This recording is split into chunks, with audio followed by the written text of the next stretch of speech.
Saudara, kita awali dengan informasi yang pertama. Tim medis kesehatan dari Rumah Sakit Pendidikan Unciah melakukan pengobatan kepada para pengungsi Rohingya di Gedung Balai Mesraya Aceh, tempat penampungan sementara Kamis siang. Para pengungsi Rohingya yang ditempatkan sementara di basement Gedung Balai Mesraya Aceh kini mulai mengalami berbagai penyakit, umumnya wanita dan anak-anak. Dari 50 pengungsi Rohingya yang diperiksa oleh tenaga kesehatan Rumah Sakit Pendidikan Unciah, mereka umumnya mengalami penyakit kulit seperti luka, gatal-gatal, dan lambung. Untuk penanganan penyakit yang dialami pengungsi Rohingya, petugas kesehatan hanya memberikan pengobatan dan terapi obat, karena kondisi seluruhnya tidak ada yang harus dirawat khususnya di rumah sakit.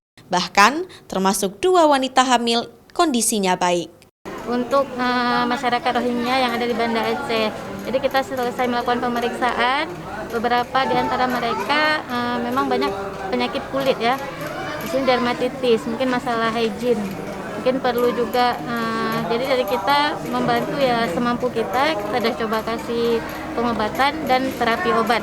Pengobatan kepada para pengungsi Rohingya yang dilakukan tim medis dari Rumah Sakit Pendidikan Unciah ini merupakan kerjasama dengan pihak IOM. Kegiatan ini rutin dilakukan setiap hari Kamis dan Senin. Raja Umar, Kompas TV, Banda Aceh.